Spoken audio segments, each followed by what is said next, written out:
Okay, boys, this is the painting video. Now you boys are in a really blessed situation because you are getting to paint the floor with the go-alongs in place, these little like rampy guys, which it makes things a lot easier. So what I do to start with is I clean the floor and let it dry completely. You shouldn't have to redo it. We're not going to be super dirty in here on open house day. I don't imagine. So if you do your deep clean before open house on Wednesday at 4, you should be able to just leave this the way it is. You'll probably have to sweep because we're going to let people come in here in their street shoes, but I don't think you'll have to remop. And then I get one of our cardboard boxes back here, and I lay it out flat on the ground, and that's what I use for my to put my paint cans on, and my paint brushes and my rollers and stuff like that, so that I have a place where I can set something down that has wet paint on it and not get it on the carpet or on the floor where I haven't painted yet. The next thing I do is I get a hammer out and I walk around really carefully. And I find, like I just saw a second ago, there's a staple sticking out. Yeah, like there's a staple sticking out right here.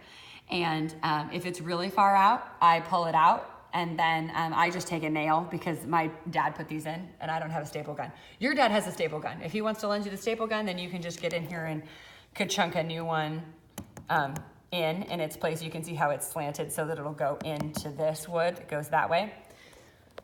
Or you can be like me and use a nail. We have nails and hammers here. Okay, so that's the first thing I do.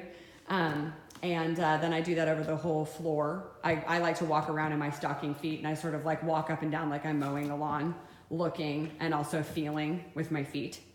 Then I use our our caulking scraper guy to scrape off the tape. And then we have a product around here. You can ask your sister where it is. We have a product around here for filling in some of these holes, and that we use sometimes. We've used it with differing effects. So these ones that are just like divots, shallow divots, like this big one here, I wouldn't fill this with product. But once in a while, there's like an actual punctured hole in it.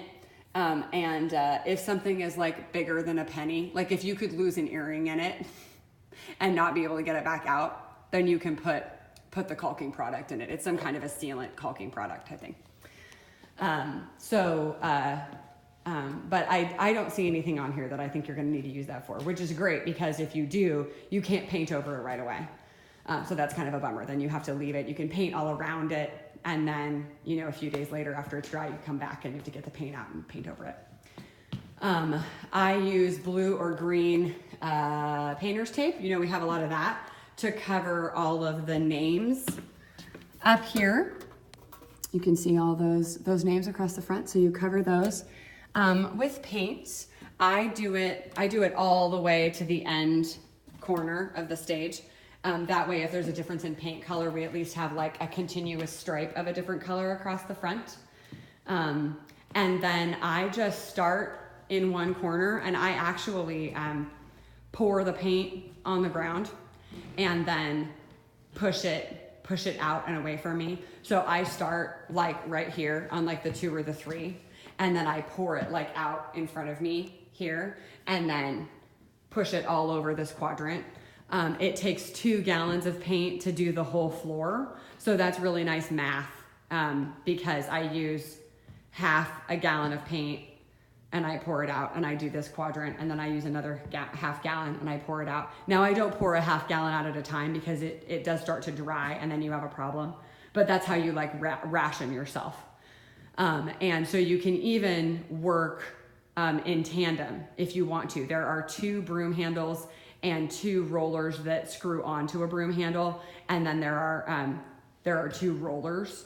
So, and the floor splits evenly into each into half. So you can each take a gallon of paint, start at the top, and just paint back, and each of you do half. And then when you're done, you're at the back. And then you use a brush. I have paint brushes up on the top shelf in the office.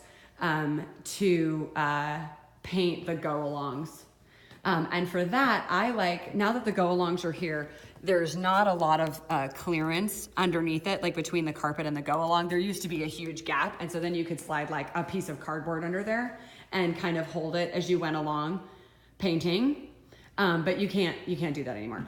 So you can either tape the carpet if you want to, so that you can do it one-handed without having to be really, really, really careful not to get it on the carpet. I didn't find that the tape stayed very well on the carpet because that's not what it's for. So instead, I just got a piece of, what's that called? Like cardstock from the yellow drawers in here where we keep all the printing stuff. We have cardstock in there. It's just like a little bit stiffer than paper. And I just slid that under the edge, painted down the 11 inches of that, kept sliding it, and painted it down. It then also kind of cleared the paint from if I got any under the edge of the go along, so that it didn't touch the carpet then either. So that works out great.